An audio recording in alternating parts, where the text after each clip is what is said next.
em que foste fundada, te saúdo e cumprimento, minha terra sempre, sempre amada.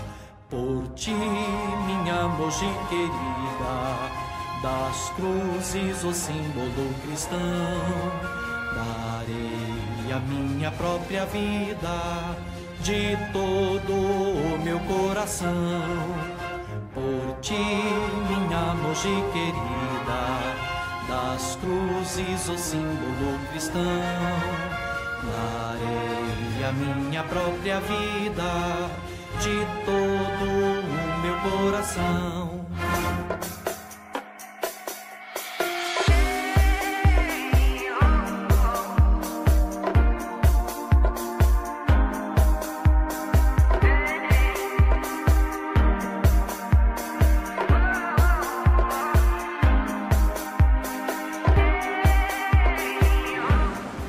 Agradeço ao meu presidente Carlos Lapic a honrosa nomeação para atuar como mestre de cerimônias nesta festiva, alegre, compartilhando entre todos os presentes a emoção e a alegria. E solicito neste momento a palavra do diretor social Leão Galo para as comunicações de sua pasta.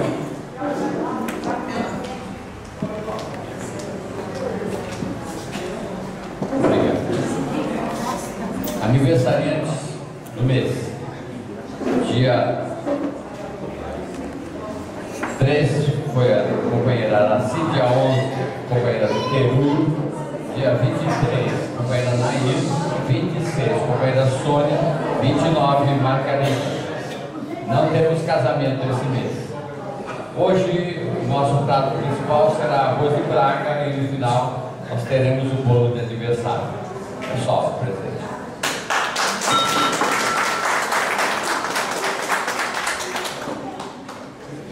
Solicito neste momento a palavra do nosso Leão Marialva, secretário desta gestão. Boa noite a todos. Uma boa festiva. No momento, para esse tipo de festiva, eu não tenho nada como experiente secretário. Boa noite, uma boa festa para todos.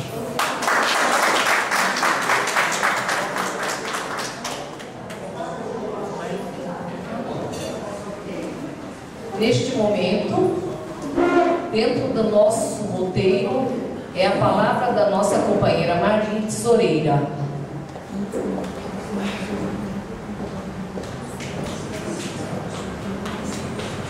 Boa noite a todos. Queria comunicar que a tesouraria está tudo certo. Queria comunicar que agradeço a presença de todos. Muito obrigada por essa noite. Chegou o nosso momento mágico, um nosso momento muito especial. Nesta noite em que o Brasil adotou a campanha Setembro Vermelho, mês em que várias ações são realizadas para despertar a importância da prevenção às doenças coronárias, temos a honra de contar com a presença do Dr. Marcos Sleiman Molina, médico cardiologista, responsável técnico pela Clínica São Paulo, em nossa cidade, que nos brindará com uma palestra orientativa e os cuidados necessários ao cuidado à vida. Dr. Marcos, o senhor tem um currículo muito vasto. Foi um exercício fazer uma síntese, mas os dados principais. Ele tem um vasto currículo, sendo membro da Sociedade Europeia de Cardiologia desde 2017, membro da Fellow of American College of Cardiology em 2015, doutor em Cardiologia pelo Instituto do Coração INCOR, da Faculdade de Medicina da Universidade de São Paulo, especialização concursada em Cardiologia pela Sociedade Brasileira de Cardiologia, Eletrocardiologia, Informática Médica e Medicina Assistencial. Atualmente diretor clínico da Clínica São Paulo, colaborador no grupo de Eletrocardiologia do Instituto do Coração, professor de Cardiologia na Universidade de Mogi das Cruzes e professor colaborador no INCOR no curso anual de Eletrocardiologia, mestre, pesquisador e autor de diversos projetos e textos e capítulos em vários livros técnicos.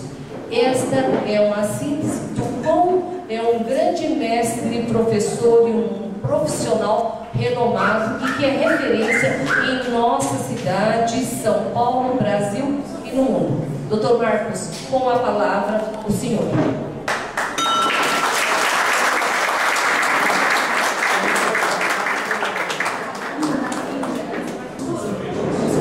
É uma grande honra poder estar aqui entre leões tão poderosos, tão realizadores nessa nossa sociedade.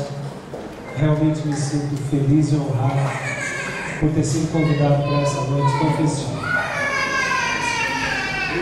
Hoje eu vou falar sobre a evolução da cardiologia aplicada a todos nós. Temos conhecimentos recentes, coisa de menos de 10 anos para cá, que estão promovendo uma grande revolução em todos os sentidos, não apenas da cardiologia, mas na medicina como um todo. E a revolução se aprofunda, inclusive, em questões governamentais, porque nos dá uma perspectiva que nunca experimentamos. Isso modifica, inclusive, os recursos previdenciários de todos os países do planeta. Isso modifica nossos comportamentos em todos os estratos sociais e culturais. Como quando na época que alguém anunciou que a tísica, a doença que ceifava milhões de vidas todos os anos, desde os primórdios, seria resolvido com um remédio à base de bolor de pão. E ninguém acreditou. Foi quando o Fleming sintetizou a penicilina e a partir daí teve um novo capítulo, a longevidade do ser humano. Antes disso, as vacinas, o saneamento básico. Mas estamos diante de um momento que é uma parábola. O nosso crescimento em termos de longevidade hoje é uma realidade em que países do primeiro mundo estão experimentando mais de 2% da sua população com 3 dígitos de longevidade. O grande problema é que, passada a novidade, não estamos culturalmente, economicamente e socialmente preparados para este novo momento. Mas eu estou diante de líderes de uma comunidade bastante diferenciada em nosso Brasil. Eu gostaria, com esse pequeno colóquio, poder de alguma maneira colocar uma sementinha na cabeça de várias pessoas aqui dentro. Sementinha essa que é alimentada a cada 6 meses no encontro que fazemos fora do Brasil para discutir essa questão. Então hoje a preocupação dos países que estão envolvidos com essa questão não é mais a terceira idade, mas sim a quarta idade. Porque a terceira idade é uma realidade a qual para nós já parece bastante comum. Mas se voltarmos 100 anos no tempo, não experimentávamos a terceira idade. Uma pessoa com 35 anos era considerada idosa há 100 anos atrás. Então vamos assistir, por favor.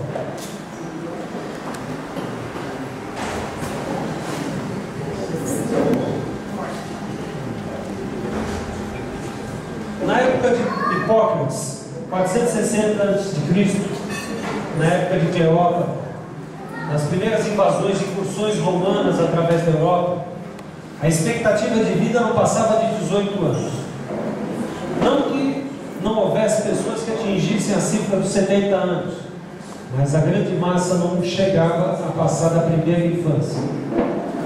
Daí o hábito de ter muitos filhos e ter várias mulheres. O parto ceifava a vida de muitas mulheres e a principal causa nessa época era justamente o tétano. O tétano matava muitas mães no pós-parto.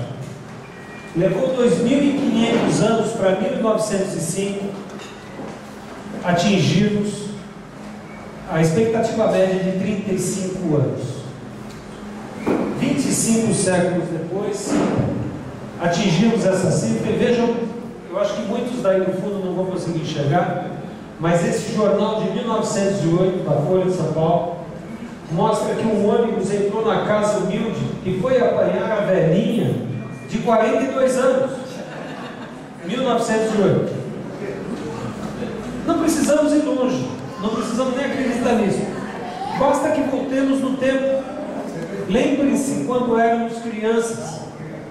Nossos tios, com 50 anos, quando chegavam aos 50, a imagem que nós temos deles eram pessoas idosas, aquele chapeuzinho de feltro, aquele cigarrinho na mão, que eram pessoas absolutamente idosas. 95 anos depois, no ano 2000, ou seja, quase 20 anos atrás, atingiram 70 anos. Foi nesse momento que muitos cientistas de países do primeiro mundo se reuniram e perceberam um detalhe interessante. A primeira dobra na expectativa de vida de 18 para 35 anos levou 2.500 anos, 25 séculos. A segunda dobra levou um século, ou seja, 4% do tempo anterior. E eles estabeleceram a partir daí a constante evolucionária. Então, a grande pergunta que teve a partir daí é: a próxima dobra, quando atingiremos 140 anos? 4% é a constante evolucionária. 4% de 100 anos são 4 anos. Isso quer dizer que em 2004 nasceu a primeira criança que vai viver 140 anos com a mesma facilidade que alguém atingiu 70 anos no final do século XX. Daí a grande questão.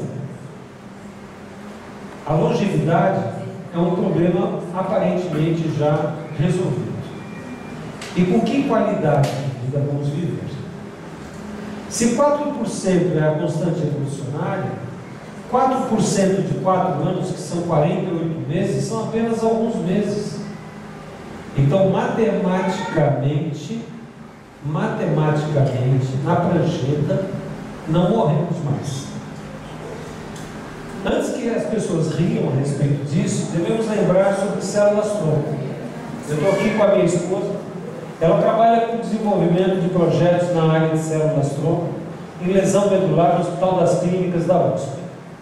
Eles lesionam a medula de um rato e começam a administrar células-tronco. Essa lesão simula uma tetraplegia de um ser humano, como se num acidente de carro a pessoa ficasse absolutamente tetraplégica do pescoço para baixo. Depois de administrarem células-tronco a esses ratos, até o rabo do rato volta a funcionar normalmente, que é o ponto de maior sofisticação para controle do equilíbrio. Temos aí as dobradiças de titânio, joelho, quadril. Temos a inteligência artificial que está chegando. Então, já estamos vivendo aquele momento que conhecemos dentro dos filmes de ficção científica. E isso tem influenciado a mudança de comportamento, a mudança de cultura na nossa sociedade. Quem de nós aqui não está tendo problemas em conviver com seus filhos e com seus netos? A distância cultural está enorme. Nós não somos mais a reserva cultural da família. Hoje a reserva cultural da família é o Google. Então, à medida que ganhamos cabelos brancos ou cabelos loiros, valemos mais justamente pela condição de sermos ativos e saudáveis e úteis ao meio em que estamos. A maior prova disso é o Lions.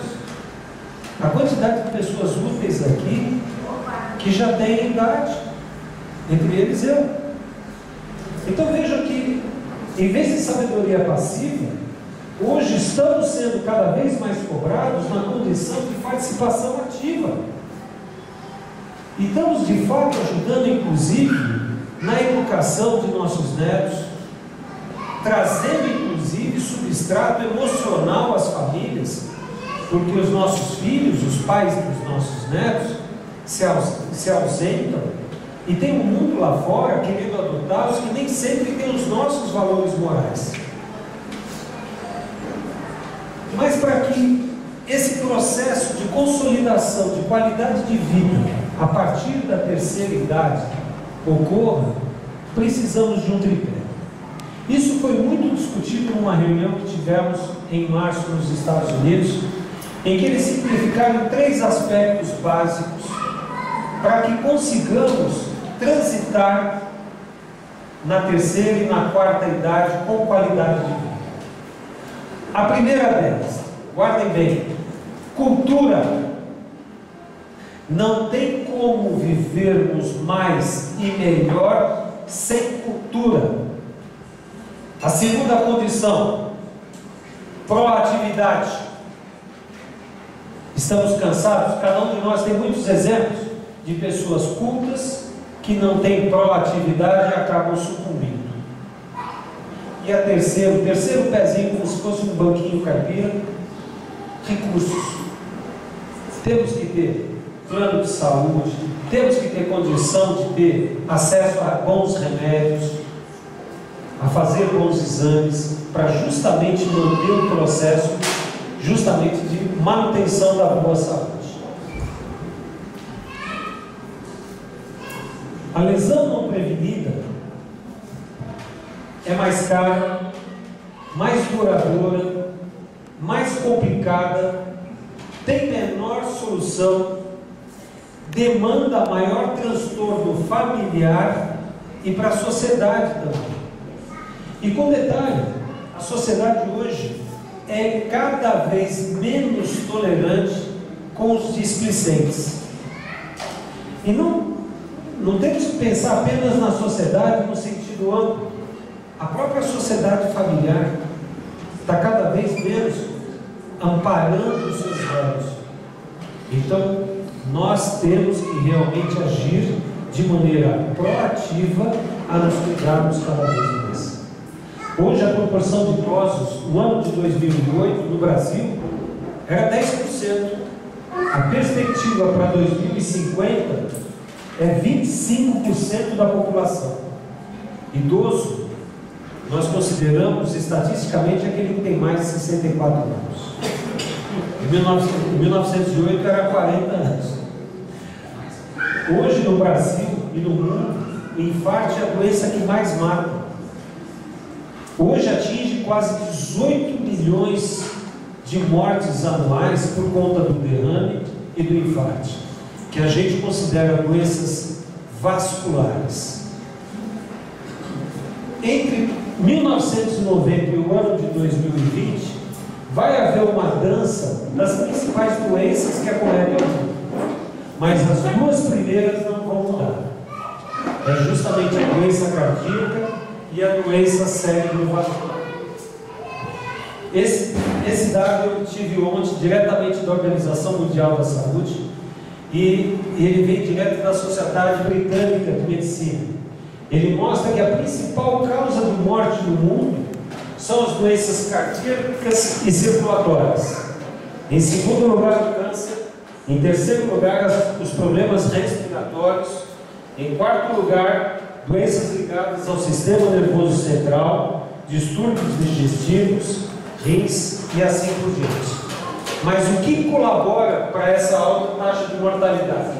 A principal causa que leva a essa alta taxa de mortalidade é a hipertensão arterial. Só no Brasil, 30% da população é acometida pela hipertensão arterial. O segundo principal vilão a vitimar um volume grande de pessoas no mundo, quase 18 milhões, é o cigarro. O terceiro, a gordura no sangue. A quarta, a obesidade. A quinta, os erros alimentares, a baixa ingestão de frutas e verduras. A sexta, a inatividade física. No Brasil, 30% da mortalidade em 2017 foi devido às doenças cardio e cérebrovasculares, 22% por câncer, agressões físicas e trânsito, crimes. Vamos lembrar que no Brasil 64 mil pessoas são assassinadas por ano. Isso dá 175 pessoas assassinadas por dia, uma a cada 8 minutos. E a terceira principal causa de morte, agressões e trânsito. A quarta, doença respiratória, a quinta, diabetes e outras doenças endócrinas. Entre 1930 e 2016, nós modificamos de 50% a mortalidade no Brasil para 4% nas questões de doenças infecto-contagiosas. Em contrapartida, as doenças do aparelho circulatório, entenda-se infarto, derrame, pularam de 12% para 30%.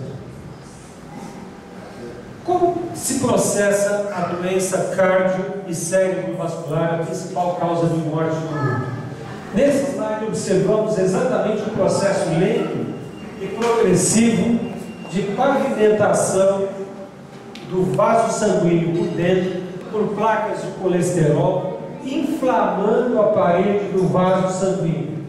Aqui observamos ao longo das décadas a progressão dessas placas e a redução do diâmetro arterial. Então, nesse momento, eu vou quebrar na cabeça de muitos aqui a questão da hipertensão arterial. Vocês têm, de um lado aqui, o pobre coitado do coração batendo, o sangue fluindo através dessa artéria e tendo que fornecer oxigênio. Vamos usar como exemplo o cérebro, que precisa de 4 litros de oxigênio por minuto. Se o encanamento que leva esse oxigênio vai diminuindo cada vez mais, a necessidade de oxigênio pelo cérebro a cada minuto mantém-se a mesma. Então, esta coração ter que pressionar o sangue cada vez com mais força através desse encanamento.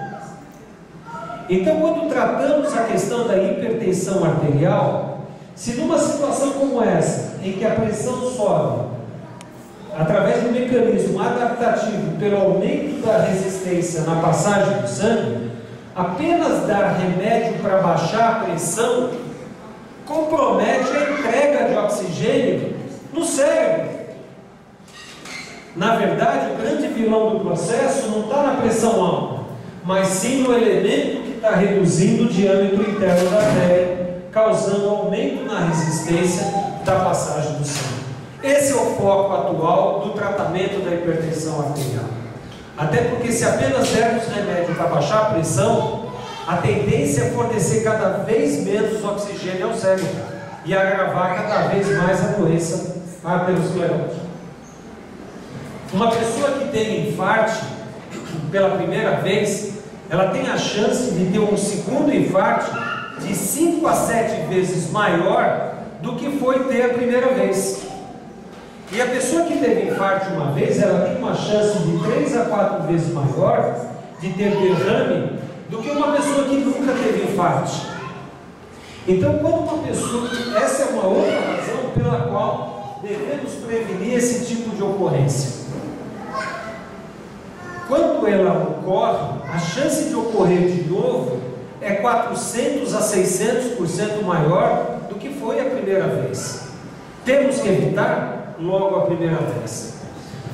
Isso, uma das razões, além de tudo aquilo que foi colocado, nos hábitos diários, temos o culto à alimentação que hoje prejudica o mundo todo. A desnutrição não é mais o grande problema do planeta. Hoje o grande problema ligado à alimentação no mundo é a malnutrição. A obesidade hoje no Brasil é uma realidade, assim como em muitos países do primeiro mundo. E já começa desde a fase gestacional. Os bebês engordam justamente, principalmente em gestantes que tendem a ter uma gestação obesa, e a maior parte das gestantes hoje está fora do índice de massa corpórea. Então são crianças que, quando chegam ao mundo, já chegam com uma tendência à obesidade e aos problemas cardiocirculatórios. Outra coisa que ocorre, principalmente com essa geração McDonald's, quando se engorda rápido na infância, é um prenúncio de problemas cardíacos na fase adulta. 44% das crianças hoje no Brasil e no mundo têm problemas de gordura no sangue. E uma fatia expressiva, significativa dessas crianças tem problemas já de pressão arterial. Por consequência, vai ficar fácil entender, como naquele slide que mostrava a diminuição do diâmetro interno das artérias. E o que acontece com isso na criança? Isso prediz um envelhecimento precoce dessa criança e uma qualidade de vida cada vez pior. Inclua-se a isso o custo também.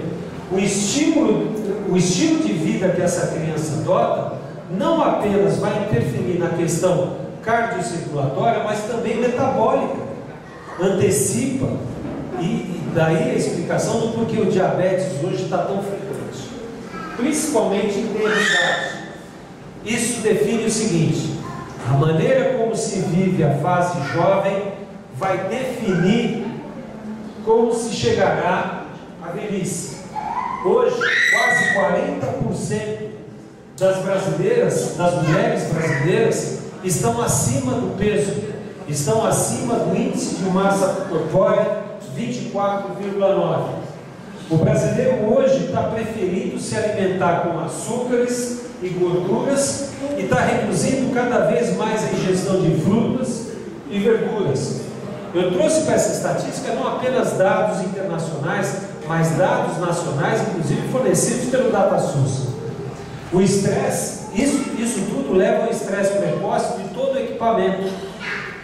Todo nosso, quando eu digo equipamento, quer dizer o organismo. Então, esse estresse antecipa o envelhecimento das células. Se por um lado a gente tem recursos artificiais, farmacológicos, para promover a longevidade, por outro lado, a gente está trabalhando de uma maneira a antecipar esse processo de envelhecimento. Isso quer dizer que estaremos adiante cada vez mais dependentes de recursos artificiais, quando poderíamos utilizar recursos naturais e abundantes em nossa terra. E isso acaba chegando, inclusive, no momento em que você tem problema na distribuição de sangue através do organismo, do processo de arteriosclerose, até o próprio fornecimento de oxigênio ao cérebro acaba prejudicado. E isso já começa na fase gestacional. Uma mãe obesa, ela tende a ser mais estressada e, por efeito dominó, esse estresse chega inclusive ao bebê. E pode, inclusive, segundo esse estudo da BBC de Londres, publicado inclusive no Brasil, causar lesão nos nenês, antes mesmo deles nascerem.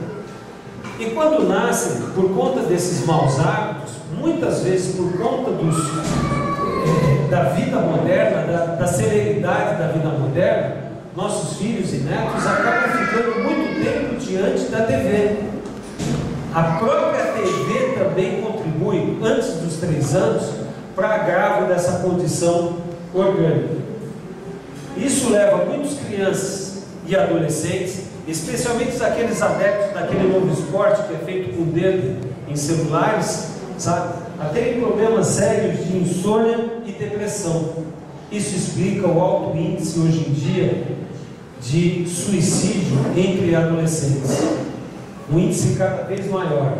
A má qualidade do sono está levando, inclusive, ao aumento da pressão arterial desses adolescentes. Então, não apenas os maus hábitos alimentares, mas esses hábitos familiares que permitem que passem muito tempo diante do computador, diante da televisão, prejudicando o sono, antecipando doenças como hipertensão arterial. Pulando já para uma fase mais adulta, ainda dentro do escopo da obesidade, as pessoas que têm um índice de massa corpórea, elas tendem a ter problema de apneia do sono, roncos, e isso causa problemas no sono do companheiro. Aqui eu coloquei que o ronco causa problema no sono da mulher e vice-versa, porque não apenas o homem engorda, mas também a mulher muitas vezes engorda.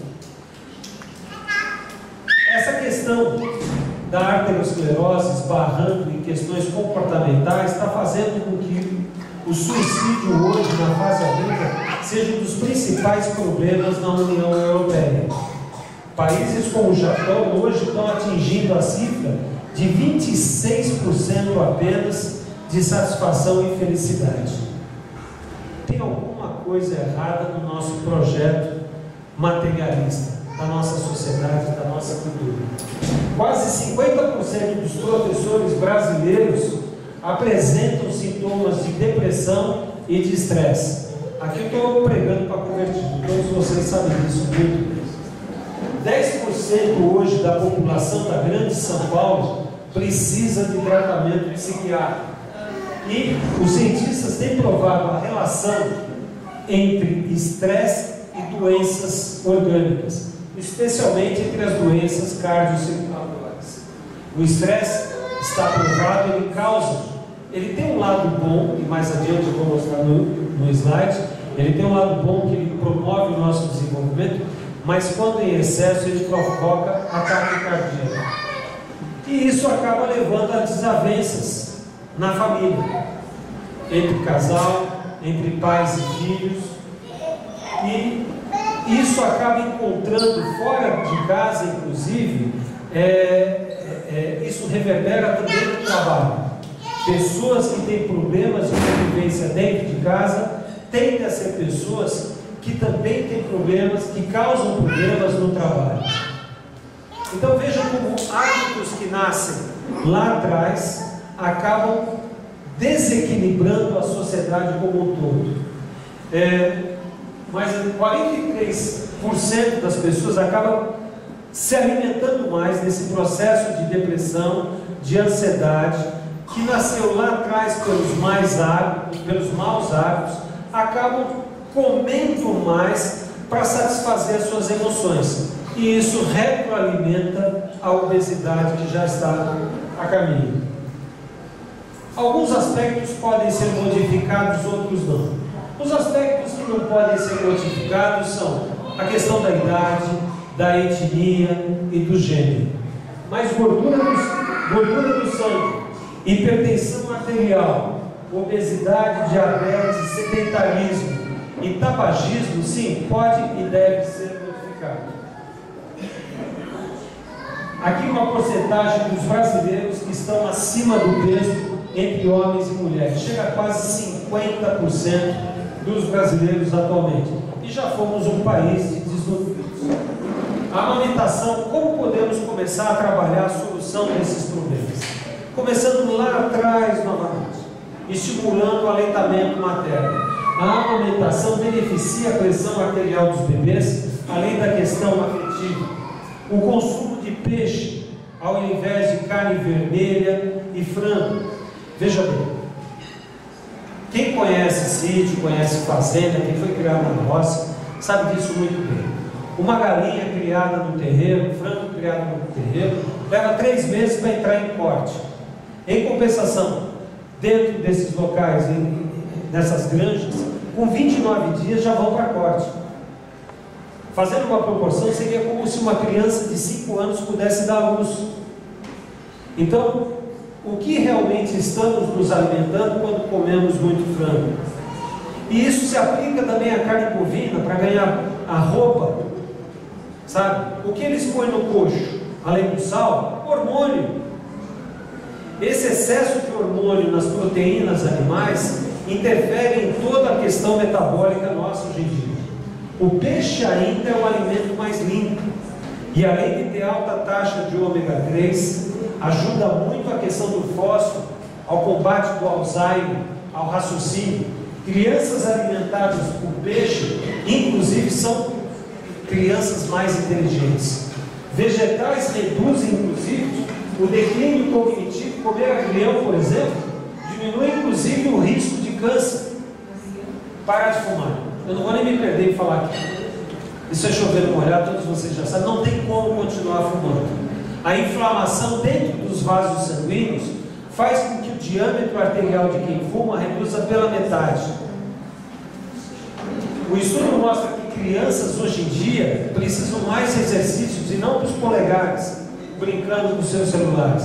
Exercício na rua, exercício em academia, nas escolas, fazer faxina. Às vezes a pessoa não tem tempo para fazer uma academia, às vezes a pessoa não tem tempo de frequentar um clube, porque trabalha demais. A faxina é uma solução, ajuda bastante. 1 hora de faxina equivale a 2 horas de academia. Incluam a caminhada nas suas rotinas, deixem o carro mais longe. Meia hora de caminhada é o suficiente para a pessoa atingir o necessário de exercício, a cota necessária de exercício diário. Caminhar faz bem não só para a parte orgânica, quando a gente fala do coração, como função vascular do cérebro, mas também para a memória. Exercícios melhoram muito, e isso está provado através da última diretriz norte-americana, especialmente em idosos. Inclusive reduzem o risco de Alzheimer.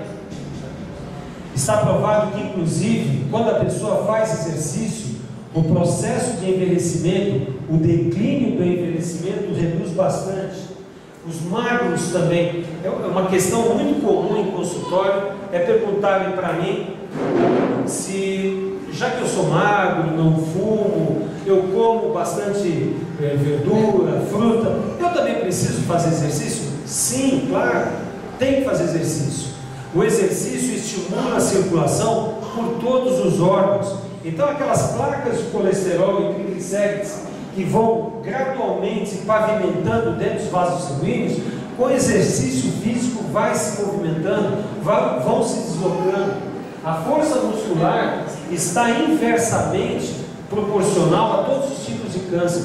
Pessoas que fazem exercício físico têm uma incidência muito menor de câncer. A prática de atividade física pode inclusive compensar problemas genéticos sérios. O problema genético ele responde apenas por 25% da moléstia. A pessoa quebra essa questão se ela fizer exercício regularmente. E exercício não apenas para a parte muscular, também para o cérebro. Leitura. A leitura tem que ser estimulada desde ter idade, mas tem que se manter por toda a vida. Todos nós temos que manter o hábito diário da leitura. Pessoas que leem regularmente têm uma incidência de Alzheimer muito menor. Taxas de sobrevivências a todos os tipos de câncer dobraram nos últimos 30 anos. O câncer matava muito mais que doenças cardiovasculares e hoje mata muito menos. 95% de todos os cânceres malignos hoje tem cura quando fazemos o diagnóstico a tempo. Outra coisa que ajuda muito é o bom astral. O que eu enxergo aqui entre os leoninos, sabe? Temos que manter o bom astral, buscar o bom astral, porque o otimismo ajuda a saúde, sim. Assim como o otimismo, também a fé. A fé alimenta o otimismo. A fé nos dá bastante substrato filosófico para seguirmos adiante diante das dificuldades que a vida nos coloca na frente. Rir faz o coração funcionar melhor. Eu gostaria de me deter nesse slide, não vou poder, mas foi muito interessante a apresentação desse slide há alguns anos no Congresso Norte-Americano de Cardiologia em Chicago, em que a plateia inteira, justamente o apresentador, estimulou a todos na plateia a rirem.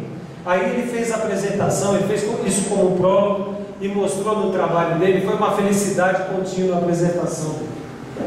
O estresse pode ser bom para a saúde, mas na dose certa. Ele estimula o crescimento, ele nos desafia. Trabalhar duro, inclusive, pode ser sim a chave para a felicidade. Bons hábitos aumentam a vida em pelo menos 12 anos. Em pelo menos 12 anos. Um estilo de vida saudável durante os primeiros anos da vida madura é um fator fortemente associado a uma maior probabilidade de vivermos além dos 90 anos. Exercícios vigorosos e regulares aumentaram a probabilidade de vida com qualidade além dos 90 anos. Falamos sobre isso, que 25% apenas dos problemas estão ligados à questão genética. 75% deles podem ser modificados. Tome muito cuidado com anti-inflamatórios. Saiu essa semana uma publicação pela Organização Mundial da Saúde, mostrando que o diclofenaco, o Voltaren, o Cataflam, está intimamente ligado ao risco de arritmia cardíaca. Tomem muito cuidado para usar qualquer tipo de anti-inflamatório, especialmente à medida em que vamos envelhecer, porque o rim se torna mais suscetível de lesões causadas pelos anti-inflamatórios. Uma coisa que eu costumo falar em consultório: 3 tipos de pacientes não podem ir sozinhos a consultório. Crianças e adolescentes não podem de jeito algum. Idosos não podem. E homens também não podem. Os dois últimos mentem sempre. Você foi ao médico? Fui. E aí, o que ele disse? Tudo certo. Está tudo bem. Como está tudo bem? E por que essa lista de remédios? Não, eu acho que eu devo tomar isso. Mas por quê? Eu vou ligar para ele. Não, ele falou que deu um probleminha só no laboratório lá. Que problema deu? Não lembro direito. Eu vou ligar para ele. Parece que alterou muito o triglicérides e o colesterol e também deu umas alterações adicionais. Homens não podem ir sozinhos ao consultório. Pessoas idosas não devem. Essas também costumam jogar para debaixo do tapete aquilo que o médico fala. Quase que 80% das informações dadas a idosos são esquecidas logo em seguida, depois da consulta. Esse é um detalhe que eu acho interessante, eu aplico muito quando eu dou aula. As pessoas são mais honestas quando são observadas. Então, sempre que acompanharmos algum ente querido que está se tratando, fiscalize. Se você deixar por conta da responsabilidade, do instinto de sobrevivência dessa pessoa se tratar, você vai ter uma surpresa negativa mais adiante. Esse é o detalhe final que eu quero chamar a atenção de vocês. Falamos muito sobre doenças cardiocirculatórias, mas hoje todo o avanço na pesquisa com células-tronco está bastante avançado na área cardíaca, cerebral, renal, pulmonar, mas tem um setor que não está conseguindo avançar, é justamente nas doenças articulares. Então corremos o risco de ter pessoas que vão ter uma longevidade satisfatória, mas não vão conseguir se deslocar, não vão conseguir chegar daqui até ali, e vão passar a ser dependentes de seus entes queridos, se ainda houver, numa época em que a argamassa familiar vai estar cada vez mais esfarinhada. É previsto pelas sociedades internacionais o crescente que está hoje em dia a depressão, enquanto ela ainda vai crescer por conta da solidão. Então não tem chance de destruir as articulações. A parte cartilaginosa ainda é um desafio para os cientistas. Essa ainda não está conseguindo ser suficientemente superada.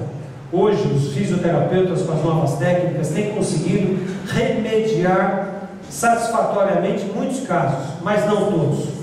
Então cuidem bem, cuidado com exercícios, especialmente de muito impacto. Eu queria agradecer, estou muito feliz e honrado pela oportunidade de ter conversado com todos vocês. Obrigado por essa noite.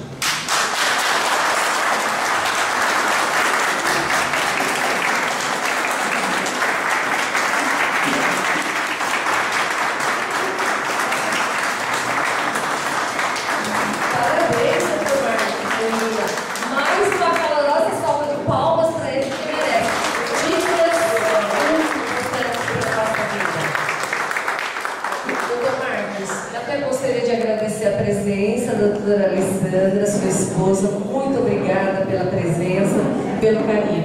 E neste momento, eu vou pedir para que o casal vá à frente, que o nosso presidente Leão Lapic fará a entrega do certificado de nossa participação, e eu vou convidar a Leão Débora Lapic para que faça a entrega do pequeno livro deste grupo, com o título de agradecimento.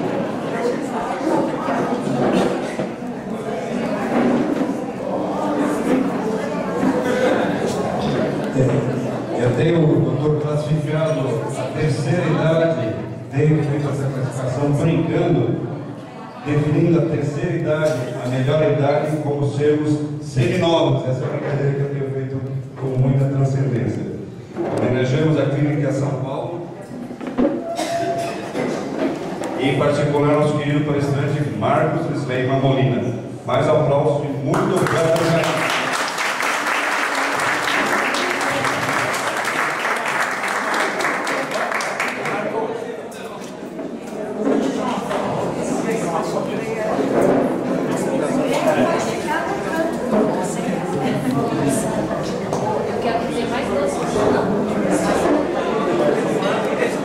agora, peço para a Juraci vir até nós com as palavras permeadas de mulher na cidade praticando o bom serviço. Obrigada, boa noite a todos.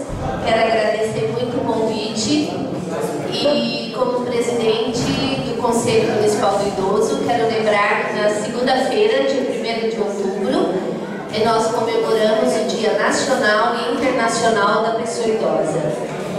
Queria, assim, endossar realmente tudo que o Dr. Marcos, de uma maneira tão verdadeira, né, colocou a questão mesmo da saúde na terceira idade, né? Essa população toda que vem aumentando aceleradamente dentro do nosso país é uma preocupação do Conselho Municipal do Idoso, sem dúvida, porque nós vamos precisar cada vez mais de políticas públicas para poder atender a necessidade da pessoa idosa. Então isso realmente é uma preocupação. Nós precisamos sim, como disse o Dr. Marcos, de muita atividade para as pessoas idosas. Nós não temos muitas atividades e isso tem que ser pensado com urgência dentro do nosso país. Como disse, sou presidente do Conselho Municipal do Idoso e também, com muita alegria, dirijo a Universidade da Terceira Idade. E a Universidade da Terceira Idade vem de encontro mesmo com tudo isso que o Dr. Marcos falou, que é a preparação para o envelhecimento com qualidade de vida. Então, se nós não nos conscientizarmos de que temos sim que envelhecer com qualidade de vida, mas para envelhecer com qualidade de vida depende de cada um de nós. Então, todos nós estamos envelhecendo, vamos chegar aos 100 anos, como disse o Dr. Marcos, vamos chegar, mas como vamos chegar depende de cada um de nós e o que nós estamos fazendo para chegar até lá bem. Então temos que ter essa consciência. Vamos sair daqui com essa palestra hoje bem conscientes que vamos envelhecer, mas queremos envelhecer com saúde. Caso contrário, não será um presente, né? Então envelhecer é bom. A ciência nos deu aí no mínimo, né, Dr. Marcos, acho que uns 30 anos de vida a mais. Mas como vamos viver esses 30 anos?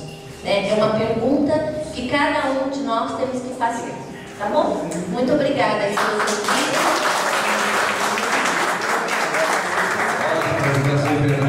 A palavra mágica e as campanhas que devem ser feitas tem nome: idoso útil. Isso define tudo. Aproveitar a capacidade e o conhecimento até 140 anos nominados aqui, para que ele tenha uma carga de servir. Essa é a finalidade. Obrigado.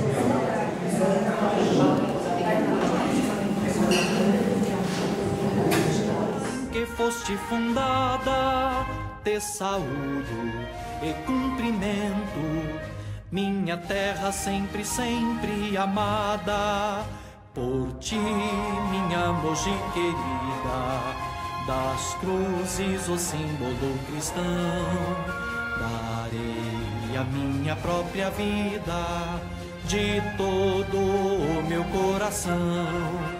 Por ti, minha Mogi querida, das cruzes o símbolo cristão, darei a minha própria vida, de todo o meu coração.